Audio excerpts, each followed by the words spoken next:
Okay, hello everybody. Welcome to Provider AWS meeting. It is October 1st. This meeting is being recorded, and please heed the CNCF community guidelines and be respectful to others. Relatively small agenda today. Oh, Kishore, actually, I think you're adding to the September 17th agenda. Oh, sorry, my bad. No worries. So I will just quickly jump into the first item, which is LKG testing. So this is something that is coming from SIG Cloud Provider. It was proposed there, and I just wanted to review it here. I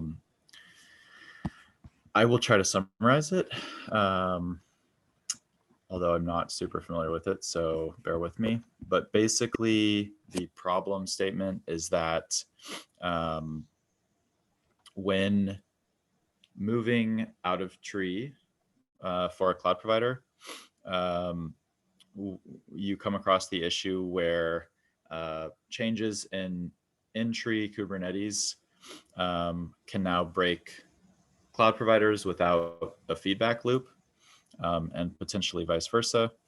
So this kind of goes to address that, and also to make it easier for developers, let's say working on the cloud provider code base, knowing whether or not a change was broken by something in the cloud provider itself, or something that changed upstream. So it's just, I think it's a relatively common sort of practice to do this with dependency projects, but you test against a last known good version of your dependency. So in this case, Kubernetes. And I think they will also be running, so that could be like pre-submits on the cloud provider repo, but there also will be periodic jobs running on Kubernetes, which will provide feedback in the other direction. So if something changes in Kubernetes will at least know with some delay that it broke one or more cloud providers. Whether or not, it probably won't be blocking. We won't block in the reverse direction, PRs and Kubernetes, but with the pre-submits running on the individual cloud provider repos, those at the discretion of each cloud provider could be, you could disable merges based on inability to find a last known good version because of some change, basically. So I don't know if my summary was any good, but here's the doc. As of now, we're on board with this.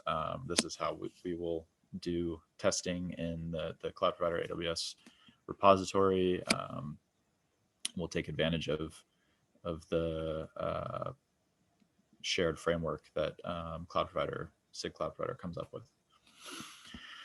So yeah, I don't think we need to go into more details than that, but yeah, I just wanted to share the doc here, and if anybody is interested in it, you can provide feedback on the doc.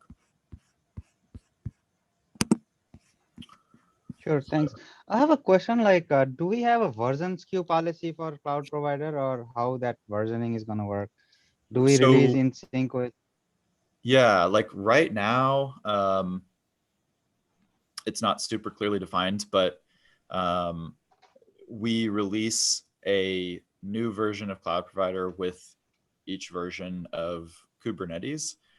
And we haven't published a number of, like what version is supported with what. So I think the implicit understanding is that for the external cloud provider, you would upgrade it to they kind of share a minor version. So, you upgrade to Kubernetes 1.23, then you also upgrade your external cloud provider component to the .23 version.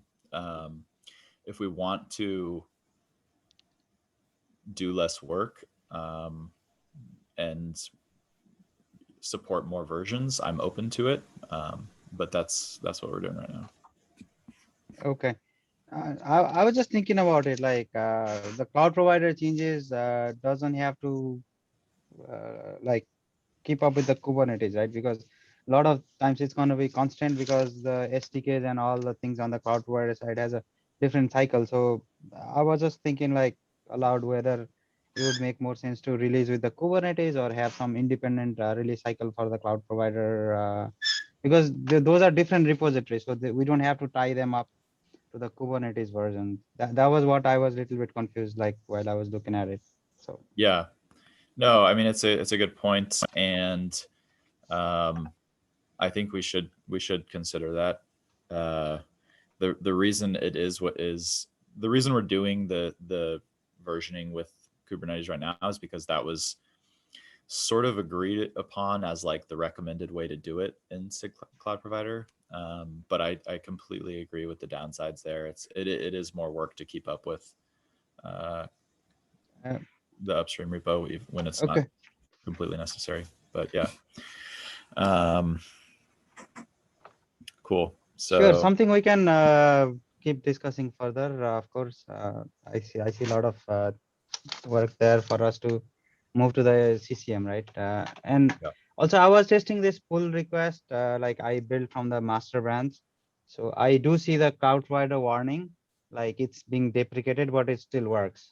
So when do we plan like the switch over to CCM instead of KCM for AWS? Also a good question. So I think, I mean, I don't know exactly what version it will be recommended. I think that's going to be when we decide that it's ready. It's not going to be forced on us for a few more versions because we're still waiting for some upstream deprecations. Like the API server still has need for cloud provider code because of the persistent volume labeler that's still in there. Do we have a set of readiness criteria that we're targeting? For AWS specifically, or? Well, you said, yeah, the SIG Cloud Provider has all of the dependencies tracked, and there's a KEP to remove the persistent volume labeler. There's no, it was sorry, I didn't state that clearly. So Kishore had asked like when we're going to feel comfortable like saying it's ready or whatever. Do we have a list of sort of criteria, or that we're going to be confident that the split out provider AWS is ready for prime time? Yeah, I do actually internally. So we should actually add that to the public docs. But it is summarized by all of the dependencies. So the CCM specifically, I mean, that is one piece, and that is close to being ready, right? We it essentially works. We just need to finish the testing that we're working on right now, and publish. Right now the container images are labeled alpha. So as we have increased the testing, we need to essentially publicize, okay, we're moving to beta now for these container images. Let's try to get more users, and then at some point move to GA. Is the last known good testing going to play a part in that? So yes, So I mean, last known good alpha, last known good like so production I would level thing. Yeah, like so, last we don't known really good. know, right? Last known good is a useful tool that we can take advantage of in our testing, but it is not a requirement and separate from, just getting our EDE testing framework up and that kind of stuff. Okay. And one more thing before we move on to the PR. So are we gonna like sync up the code from provider AWS to the legacy cloud provider in the interim, so that we can continue developing features on the provider side, and we don't have to worry about the legacy provider? Or what would be the story for us, like while the in-tree provider is still allowed? Because right now, like, we are in a state where we don't allow changing anything in the legacy cloud provider, but then there are like certain things we want to modify or we want to continue to evolve, but that is what is kind of in a limbo right now. So we need to work out that story as well. Yeah, I agree. Currently, I think just,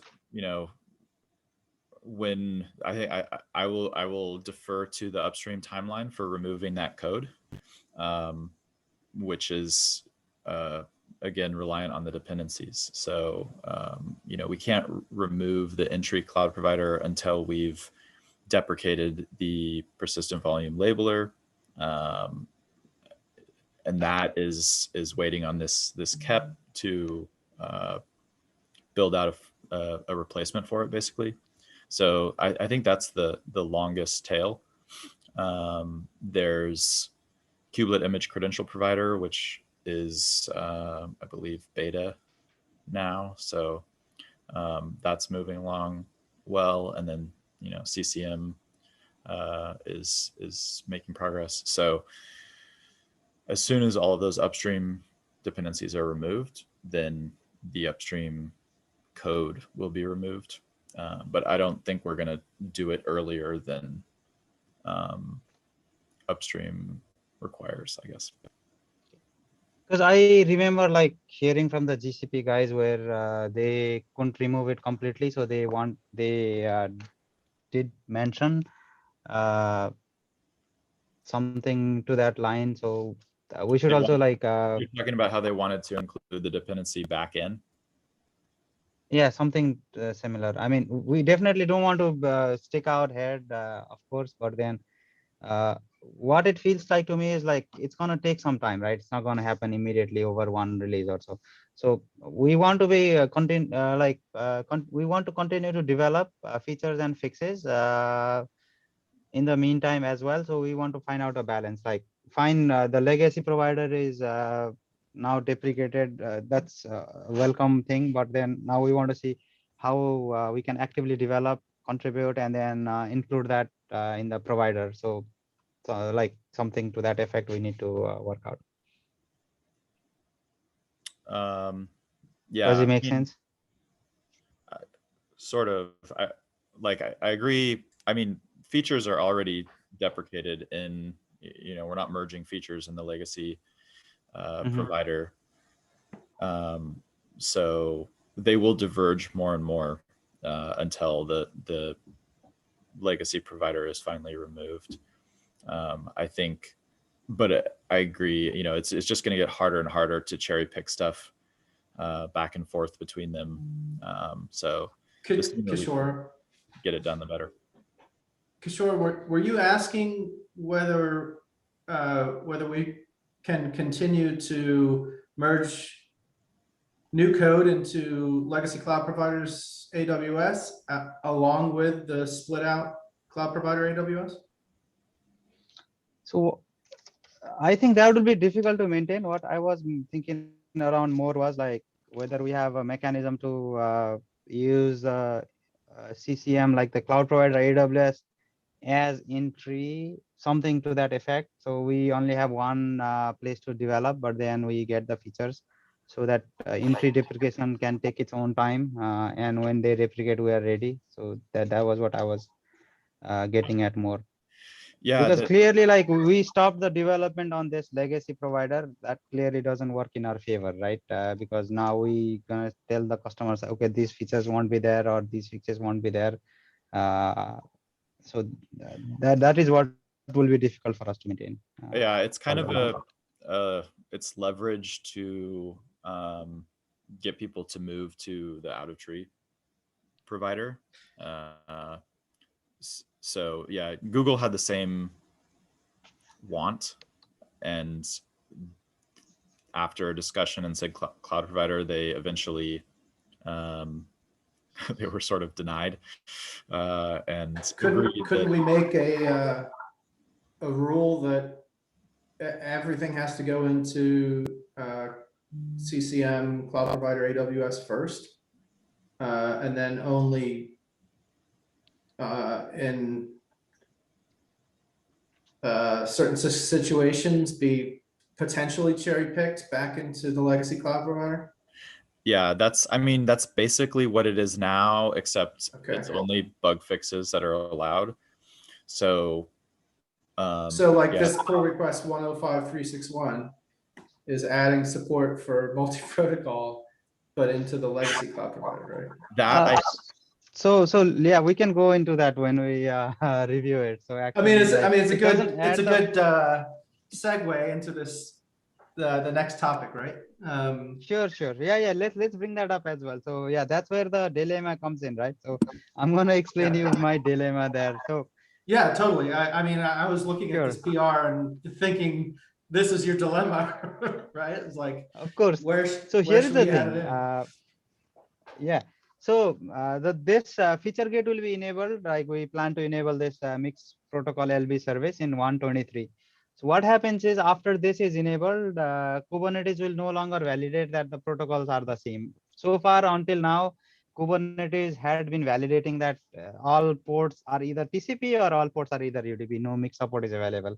And the way that in-tree controller code is built in right now, it assumes that validation will be there. So that's what like most of the code is built in. So we do have UDP support for NLB, but then after this feature gate is enabled, that code has to be refactored. It doesn't work as is, because the assumptions that were made earlier is no longer valid. So I had two options. One was like, okay, go refactor the whole thing, make the UDP work in mixed protocol with TCP. And there was one option, but then this is the legacy code where we don't want to offer like a lot of features, right? So that's where things come in. And then what I end up doing was just move the validation to the AWS provider code. That way, if there are services with mixed protocol, we'll reject them. We'll not provision any load balancer. So what that will do is whatever that exists right now will continue to work in the in-tree without significant changes. So this is the first step that I wanted to pursue. And after this change goes in, depending on like if we have time, resources, and we want to take the changes, we can make further fixes in the in-tree, like during 123 or 124. Then the urgency is not there, right? Then we don't block every other cloud provider. Like, this feature gate can go in, and we have our own schedule and time to support this. you And said you like, can make further fixes in the we entry. Did can you mean out of tree? uh so further fixes, like yeah, we're not going to do entry because it's legacy, right? So we can do in the Right. cloud controller manager. So that's where the thinking goes. And I'm always split. Like, so far my development, I've been using entry. I have to build the whole thing from master and test and all that. So if we want to go to the CCM route, then that's where we need to switch as well, like the primary development mechanism. So I need to do that as well, of course. And that's where we should push. Yeah, makes sense. So, Kishore, you'll have to forgive me if I don't know the details of this. So that's why I'm asking you these questions. But from looking at the PR, it's really just it's making a change into the legacy cloud provider, AWS, to prevent any service of type load balancer with multiple ports, right? With mixed ports. Correct. Are you saying that the the Kubernetes API server is no longer going to be validating that, and it's basically Yes, it's no longer going to be punted that validating it. decision to the cloud provider? Okay. Correct. And so what this PR is doing is just for the legacy cloud provider AWS, it's saying, okay, let's just deny it for the legacy cloud provider stuff. And then in Correct. CCM, the broken out provider AWS, then we'll enable it as needed. Correct. And we can do more Okay. fixes in there. And also we already offer like NLB through AWS load balancer controller, and there we already support mixed protocol just fine. With limitations, but we definitely support that. So we have a solution for the customers who want to use this. So that is the reason why I decided not to invest more time to fix the legacy cloud provider. Makes sense to me. Yeah. I'm wondering if we should just, I mean, yeah, we can definitely merge this here. And I think this obviously has to go entry. The other option is, if we can do it in time, we merge this entry only, and then invest the time, which, you know, if we have it, to allow NLB with mixed protocol on the CCM. We can do that, but what happens is like as soon as this feature get is enabled, then the CCM will be broken for that feature, right? So that is what I wanted to avoid. So this has to be a stepping stone, and we built on top of this. So Okay. we are always offering like something that is stable to the customers, right? We knowingly we can't have things that break. So that's the reason I was pushing it. Yeah. No, that makes sense. Okay, cool.